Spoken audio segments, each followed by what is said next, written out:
2028 में मुख्यमंत्री का चेहरा कौन? सचिन पायलट या फिर अशोक गहलोत? आपने ये तो मान लिया कि 28 में कांग्रेस की सरकार आ रही है। जो हमारी कांग्रेस पार्टी मिलकर के डिसाइड करेगी वही कैंडिडेट। बीजेपी में बेहतर मुख्यमंत्री कौन? भजन लाल शर्मा या फिर वसुंधरा राजे? एक शब्द में। डेमोक्रेटिक मुख्यमंत्री तो वसुंधरा ही है। राजेंद्र गुड़ा ने आप पर इल्जाम लगाया कि अगर लाल डायरी में पहले ही बाहर निकाल देता तो गहलोत सरकार उसी वक्त चल बसती। राजस्थान में जितना काम महिलाओं के लिए अशोक गहलोत सरकार ने किया शायद किसी ने भी नहीं किया होगा। रफीक खान ने जब ये जाना कि अमीन कागजी का टिकट कटने वाला है तो रफीक खान ने सार्वजनिक तौर पर इस बात को कह दिया कि अगर अमीन कागजी का टिकट कटता है तो रफीक खान चुनाव नहीं लड़ेगा। राजनीति के अंदर ऐसा किसी से अनबन की कोई बात नहीं होती। जब आपको अंदाजा होता है कि कौन लीडर जीत रहा है और किसकी पब्लिक के अंदर किसकी एक्सेप्टेंस है, और मैं जिस भी लीडर के साथ खड़ा हुआ और जिस बात के लिए मैंने रिक्वेस्ट की हमारे ऑल इंडिया कांग्रेस कमेटी को, उन्होंने उस बात को मानी और हम दोनों विधायक जयपुर से जीते। राजस्थान से विधायक हैं बाल मुकुंद आचार्य, हवा महल विधायक पर अपना वर्चस्व रखते हैं, विवादों में भी घिरे रहते हैं। माइनॉरिटी को टारगेट करने पर उनका इल्ज़ाम लगातार उन पर लगता रहता है कि वो माइनॉरिटी को टारगेट करते हैं। एज आप माइनॉरिटी के भी नेता हैं और माइनॉरिटी के लोग आप पर विश्वास रखते हैं, क्या कभी आपने बाल मुकुंद आचार्य को समझाने की कोशिश की कि इस तरीके से टारगेट ना करो भाई, मान जाओ? उनका बाल मुकुंद आचार्य से तो नाम कम जानते हैं, लेकिन उनके पार्टी के लोग बाग जब उनके बारे में बात करते हैं तो बवाल बाबा बोलते हैं। बवाल बाबा। और वो खुश भी होते हैं इस बात से। बवाल बाबा ने ही आपको कहा था। तो ये वो खुश भी होते हैं और जहाँ तक समझाने की बात है, मुझे ऐसा लगता है कि उनको वक्त समझाएगा और हवा महल की जनता समझाएगी, जयपुर की जनता समझाएगी। मैं जब इलेक्शन में लड़ लिया, मैं विधायक बन गया, तो उसके बाद में मुझे इन बातों पे नहीं जाना चाहिए कि इस आदमी ने मुझे वोट दिया और इसने नहीं दिया। मेरे लिए तमाम जनता बराबर है और मेरी मोरल रेस्पॉन्सिबिलिटी है कि जो मेरे क्षेत्र की जनता है मैं सभी का काम करूं। एक मुस्लिम लीडर जो कि युवाओं में अपनी अलग पहचान रखता है, मुख्य सचेतक के रूप में राजस्थान में जाना जाता है और आदर्श नगर विधायक हैं रफीक खान, जो इस वक्त हमारे साथ मौजूद है। सर, बहुत बहुत शुक्रिया TV9 से जुड़ने के लिए। नमस्कार। मेरा पहला सवाल सर आपसे ये रहेगा कि राजस्थान की राजनीति में आखिर चल क्या रहा है? राजस्थान की राजनीति में पर्ची सरकार चल रही है। सरकार वो जो डेमोक्रेटिक तरीके से नहीं चुनी गई और एक पर्ची ऊपर से आती है और मुख्यमंत्री चुन लिया जाता है। ऐसी स्थिति में और वो मुख्यमंत्री हाउस के अंदर आके 8-8 बार 10-10 बार जिन लोगों की परफॉर्मेंस है विधानसभा में 8 बार 6 बार 7 बार, उन लोगों को ये बताता है कि विधानसभा में विधायी कार्यों में कैसे पार्टिसिपेट करें। तो बात बड़ी हास्यास्पद लगती है कि मुख्यमंत्री जिनकी खुद की अटेंडेंस डबल डिजिट की नहीं है विधानसभा में, वो विधायकों को ज्ञान देते हैं। तो ब्यूरोक्रेसी हावी है। राजस्थान में कोई काम पिछले 1-1.25 साल में नहीं हुआ है और जितनी योजनाएं हमारे समय की थी, कांग्रेस के समय की जो योजनाएं थी, चाहे वो चिरंजीवी योजना हो, मेडिकल हेल्थ से रिलेटेड हो, चाहे महात्मा गांधी स्कूल का मसला हो, चाहे राशन का मसला हो, सभी योजनाओं को बंद ताले में डब्बे की तरह बंद करके रख दिया गया है। और सबसे बड़ी बात युवाओं की, आपने युवाओं का जिक्र किया। राजीव गांधी के नाम से एक स्कॉलरशिप स्कीम थी। बच्चे सपने देखने लगे थे कि वो बच्चा जो झुग्गी झोंपड़ी में रहता है, वो बच्चा जो रिक्शा चालक का बच्चा है, वो बच्चा जो ऑटो चालक का बच्चा है, वो ये सपना देखने लग गया था कि एक ऐसी स्कीम है और एक ऐसी स्टेट है जहां वो काबिल और मेधावी बच्चों के लिए 1 करोड़ रुपए तक की राशि सरकार देगी। उस पर भी उन्होंने कुठाराघात लगा दिया। तो मैं समझता हूं कि आप इससे अंदाज़ा लगा सकते हैं कि किस तरह से सरकार चल रही है। त्राही त्राही है और किसी भी तरह का कोई काम नहीं है। करप्शन और ब्यूरोक्रेसी हावी। इस बार आप लोगों की सरकार नहीं आई। अगर आप लोगों ने इतना काम किया तो आपकी सरकार क्यों नहीं आई? राजेंद्र गुड़ा ने आप पर इल्ज़ाम लगाया कि अगर लाल डायरी में पहले ही बाहर निकाल देता तो गहलोत सरकार उसी वक्त चल बसती। देखिए, ऐसा है कि राजस्थान में अनफॉर्चुनेटली एक ट्रेडिशन पड़ा हुआ है कि एक बार कांग्रेस और एक बार बीजेपी। हमने परफॉर्मेंस की वोट शेयर हमारा बहुत अच्छा आया। मैं उन तमाम लोगों का धन्यवाद करता हूं जिन्होंने हमें वोट दिया। थोड़ी सी कमी रही, कुछ स्ट्रेटेजिक में कमी रही। या फिर महिलाएं सुरक्षित ना रहीं राजस्थान के अंदर, इल्ज़ाम लगातार लगते रहे कि राजस्थान में महिलाएं सुरक्षित नहीं है। राजस्थान में जितना काम महिलाओं के लिए अशोक गहलोत सरकार ने किया, शायद किसी ने भी नहीं किया होगा। लेकिन जब सरकार में मुख्यमंत्री होते हैं तो इस तरह के एलिगेशन लगते हैं, लेकिन एलिगेशन और जो धरातल पे जो चीज़ें हैं और दोनों सरकारों का जब आप कंपैरिजन देखोगे तो आपको पता लगेगा कि किसके राज में ज़्यादा महिलाओं के साथ दुराचार हुआ, किसके राज में ज़्यादा महिलाएं परेशान हुई। और हम लोगों ने तो न्याय दिलाने का काम किया, लेकिन जो डिसीजन जनता ने दिया उस डिसीजन को हमने स्वीकारा और हम लोकसभा में लड़े। लोकसभा में हम 25 सीटें हारे हुए थे, लेकिन 11 सीट हम उनको हरा पाए।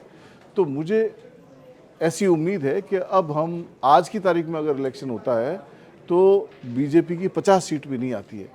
कुप्रबंधन जिसको कहते हैं, अगर कहीं देखने को अगर कोई देखना चाहे तो राजस्थान में देख सकता है। रफ़ीक खान ने जब ये जाना कि अमीन कागजी का टिकट कटने वाला है तो रफ़ीक खान ने सार्वजनिक तौर पर इस बात को कह दिया कि अगर अमीन कागजी का टिकट कटता है तो रफ़ीक खान चुनाव नहीं लड़ेगा। ये भाईचारा था या फिर आप एक ऐसे नेता को टिकट नहीं दिलवाना चाहते थे जिससे आपकी अनबन चल रही है? देखिए, ऐसा है पर्दे के पीछे। राजनीति के अंदर ऐसा किसी से अनबन की कोई बात नहीं होती। जब आपको अंदाजा होता है कि कौन लीडर जीत रहा है और किसकी पब्लिक के अंदर किसकी एक्सेप्टेंस है, और मैं जिस भी लीडर के साथ खड़ा हुआ और जिस बात के लिए मैंने रिक्वेस्ट की हमारे ऑल इंडिया कांग्रेस कमेटी को, उन्होंने उस बात को मानी और हम दोनों विधायक जयपुर से जीते। तो बात करने का और अपने आप को प्रेजेंट करने का तरीका अलग हो सकता है, लेकिन मुद्दा यही है कि कैसे कांग्रेस की ज़्यादा से ज़्यादा सीटें आए और कैसे हम फिर से सरकार में आए। राजस्थान से विधायक हैं बाल मुकुंद आचार्य, हवा महल विधायक पर अपना वर्चस्व रखते हैं, विवादों में भी घिरे रहते हैं। माइनॉरिटी को टारगेट करने पर उनका इल्ज़ाम लगातार उन पर लगता रहता है कि वो माइनॉरिटी को टारगेट करते हैं। एज आप माइनॉरिटी के भी नेता हैं और माइनॉरिटी के लोग आप पर विश्वास रखते हैं, क्या कभी आपने बाल मुकुंद आचार्य को समझाने की कोशिश की कि इस तरीके से टारगेट ना करो भाई, मान जाओ? उनका बाल मुकुंद आचार्य से तो नाम कम जानते हैं, लेकिन उनके पार्टी के लोग बाग जब उनके बारे में बात करते हैं तो बवाल बाबा बोलते हैं। बवाल बाबा। और बवाल वो बाबा, खुश भी होते हैं इस बात से। बवाल बाबा ने ही आपको कहा था? ये वो खुश भी होते हैं। और जहाँ तक समझाने की बात है, मुझे ऐसा लगता है कि उनको वक्त समझाएगा और हवा महल की जनता समझाएगी, जयपुर की जनता समझाएगी। जिस तरह का एटीट्यूड है, आज जैसे मैं विधायक बन गया, पिछले 5 साल भी रहा और अभी भी हूँ, तो मैं जब इलेक्शन में लड़ लिया, मैं विधायक बन गया, तो उसके बाद में मुझे इन बातों पे नहीं जाना चाहिए कि इस आदमी ने मुझे वोट दिया और इसने नहीं दिया। मेरे लिए तमाम जनता बराबर है और मेरी मोरल रेस्पॉन्सिबिलिटी है कि जो मेरे क्षेत्र की जनता है, मैं सभी का काम करूं। वो टारगेटेडली काम करते हैं, बदले की राजनीति करते हैं। राजनीति में ऐसा आपने भी उन्हें एक बार टारगेट किया, आपने कहा कि बाल मुकुंद आचार्य जो हैं वो शराब के ठेकेदारों से पैसा लेते हैं और अब वो माइनॉरिटी के लोगों से भी लेना चाहते हैं, जिस पर बाल मुकुंद आचार्य ने भी आपको ये कह दिया कि आप डिलीटेड सरकार के नेता हैं और आपको बांग्लादेश चले जाना चाहिए। सारी दुनिया जानती है और सारा जयपुर जानता है, चौथ वसूली से राजनीति लंबी नहीं चलती है। और अगर आप चौथ वसूली के रास्ते पे चले जाते हो तो मतलब न केवल विपक्ष, बीजेपी के कार्यकर्ता भी पीड़ित हैं। तो मैं ये कह सकता हूं कि आदमी जब एमएलए बन जाए तो उसको जनहित के कार्यों में ध्यान देना चाहिए। बनिस्पत की वो कंट्रोवर्शियल स्टेटमेंट दे। कुछ लोगों में ये होता है कि वो अपने आप को पॉपुलर करने के लिए कंट्रोवर्शियल स्टेटमेंट देते हैं ताकि मीडिया उनको पकड़े और मीडिया दिखाए। आपसे भी गुजारिश करता हूँ, कंट्रोवर्शियल स्टेटमेंट जब आते हैं, किसी को टारगेट करके हीन दिखाने के लिए कोई आदमी जानबूझ के अपने आप को पॉपुलर करने के लिए स्टेटमेंट देता है, ऐसे स्टेटमेंटों की जगह नहीं होनी चाहिए। लेकिन अनफॉर्चुनेटली अभी ऐसा ही चल रहा है। तो पूरे जयपुर शहर में आप जब बहुत से सर्वे हुए हैं, रेटिंग देखोगे तो आपको पता लग जाएगा कि किस आदमी की क्या रेटिंग है और क्या परफॉर्मेंस है और क्या जनता में एक्सेप्टेंस है। जिस समय आप चुन लिए जाते हो, आप किसी सामाजिक विशेष या किसी पार्टी के नेता नहीं रहते हो, फिर आप पूरे क्षेत्र के नेता बनते हो। आपको राजनीति में पांव जमाने के लिए उनको सीखना चाहिए, और उन्हीं के पार्टी के एक सीनियर लीडर हैं कालीचरण सराफ। उनसे तो कभी ऐसा, हम 8 बार के विधायक हैं, कभी ऐसे लूज कमेंट या इस तरह के कंट्रोवर्शियल स्टेटमेंट नहीं सुने। क्यों नहीं सुने? क्योंकि राजनीति में इस तरह की बातों का स्थान नहीं है, और यही कारण है कि वो 6 बार 7 बार 8 बार लोग जीतते हैं। उनको ये समझ लेनी चाहिए, अदरवाइज जनता समझा देगी। कांग्रेस में और भी विधायक रहे, जयपुर से भी काफ़ी विधायक हैं, आपको स्टार प्रचारक के तौर पर ही क्यों पार्टी ने चुना हुआ है? कश्मीर में भी रफ़ीक खान दिख जाते हैं, दिल्ली में भी रफ़ीक खान दिख जाते हैं, क्या आने वाले समय में रफ़ीक खान सेंट्रल में आने वाले हैं? देखिए, ऐसा है, अभी तो विधानसभा चलने वाली है 31 तारीख से, और मैं पार्टी का चीफ व्हिप हूँ। मेरी सबसे पहली प्राथमिकता तो ये है कि विधानसभा ढंग से चले, विधायक कार्य ढंग से चले।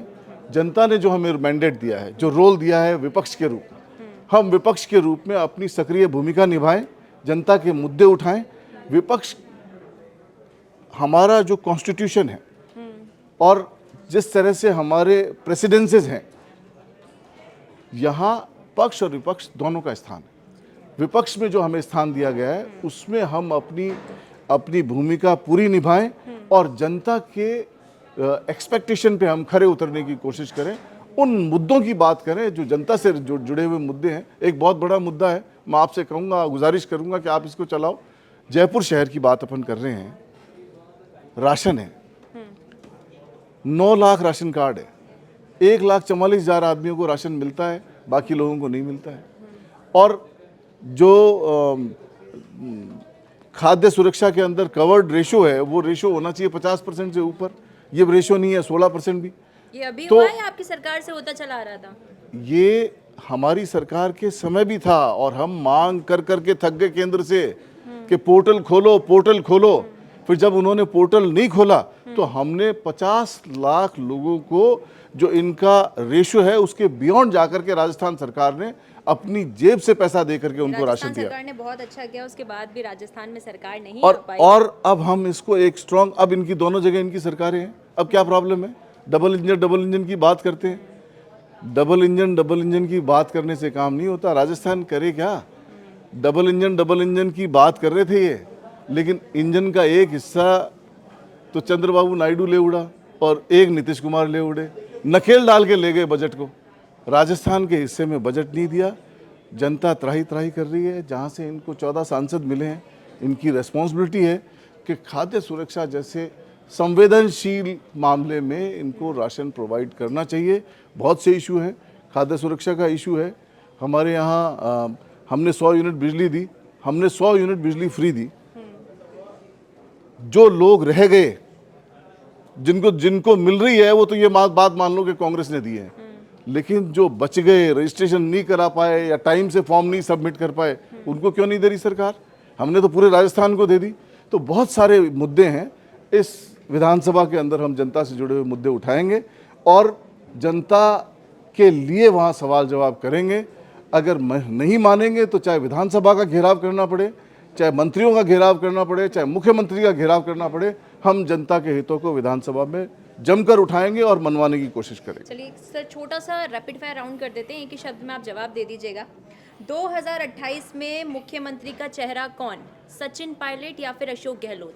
आपने ये तो मान लिया कि 28 में कांग्रेस की सरकार आ रही है। आपका मुख्यमंत्री चेहरा कौन है जिस पे आप लड़ेंगे? जिसमें हमारे विधायक जो बन के आएंगे वो डिसाइड करेंगे, और जो नाम यहाँ से चूज करके देंगे। के लिए कौन? सचिन पायलट या फिर अशोक गहलोत? जो हमारी कांग्रेस पार्टी मिल करके डिसाइड करेगी वही कैंडिडेट। ये आपने गोलमोल कर दिया। बीजेपी में बेहतर मुख्यमंत्री कौन? भजन लाल शर्मा या फिर वसुंधरा राजे? देखिए, मेरा ये मानना है, जैसे एक शब्द में रफीक खान जी, एक शब्द में। डेमोक्रेटिक मुख्यमंत्री तो वसुंधरा ही है। अच्छा, मतलब आप भजन लाल शर्मा को डेमोक्रेटिक मुख्यमंत्री नहीं मानते? पर्ची वाले नेता। युवा नेता कौन? पायलट, नरेंद्र भाटी या नरेश मीणा? देखिए, अलग अलग एस्पेक्ट है। एक शब्द में इसका आंसर नहीं दिया जा सकता। एक शब्द में आप पूरे राजस्थान के युवाओं के भविष्य की बात करते हो और एक लीडरशिप की बात करते हो, इम्पॉसिबल है। सबका तालमेल होकर के और सभी सभी दृष्टिकोणों से युवा, हमारे पास में बहुत सारे युवा लीडर हैं और सभी में बहुत अच्छा टैलेंट है। कांग्रेस, अभी राहुल गांधी जी ने भी कहा कि कांग्रेस के पास लीडर्स का खजाना है। जब आप बीजेपी के नेताओं को देखोगे जो 240 जीत के आए हैं इनके, उसमें भी देखोगे तो 100 का बैकग्राउंड कांग्रेस का मिलेगा। अच्छा, कांग्रेस की कमान आपके नज़रिए से कौन अच्छी तरीके से संभाल सकता था या संभाल सकता है, अशोक गहलोत या फिर मल्लिकार्जुन खड़गे? दोनों ही अपनी अपनी जगह बहुत महत्वपूर्ण हैं। गहलोत साहब की अपनी विशेषताएं हैं, खड़गे साहब की अपनी विशेषताएं हैं, और मैं समझता हूं कि दोनों मिलजुल के जो काम कर रहे हैं उससे हम कांग्रेस को नई दिशा देंगे। और मुझे पूरा विश्वास है गहलोत साहब के अंदर जो बातें हैं, 3 बार के मुख्यमंत्री रह चुके हैं, तो उनके अंदर जो बात है और जो खड़गे साहब के अंदर जो बात है, दोनों का मिश्रण होकर कांग्रेस बहुत जल्दी बहुत आगे बढ़ने वाली है। रफ़ीक खान अगर आज एक पॉलिटिशियन नहीं होते तो रफ़ीक खान क्या होते? मैं तो बिजनेसमैन था और अभी? और अब पॉलिटिशियन हूँ, अब विधायक हूँ। तो मैं ये कह सकता हूँ कि मैं अगर नहीं होता पॉलिटिशियन तो मैं बहुत मिस करता पॉलिटिक्स को। अच्छा, और एक सक्सेसफुल बिजनेसमैन होते हैं। आने वाले 5 सालों में रफ़ीक खान खुद को कहाँ देखते हैं? राजस्थान की राजनीति के अंदर एक विधायक के तौर पर ही देखते हैं या फिर कहीं और कोई और मुकाम पाना चाहते हैं रफ़ीक खान राजस्थान की राजनीति के अलावा? मैं जयपुर में रह के आदर्श नगर की जनता मेरे लिए सबसे महत्वपूर्ण है, और जयपुर की जनता, राजस्थान की जनता, मेरी पूरी कोशिश है कि मैं जो राजस्थान में काम हमने, विकास की डोर हमने राजस्थान में एस्टेब्लिश की, उसको हम आगे बढ़ाएं और कैसे जनता के मुद्दों को विधानसभा में उठाएं, इस ओर मेरा पूरा प्रयास रहेगा। तो कांग्रेस के एक ऐसे नेता इस वक्त हमारे साथ मौजूद थे जिन्होंने सभी सवालों का जवाब बेबाक अंदाज से दिया। बहुत बहुत शुक्रिया रफ़ीक खान जी, जो आप TV9 पर आए और आपने अपना कीमती समय हम लोगों को दिया। Thank you very much. Thank you.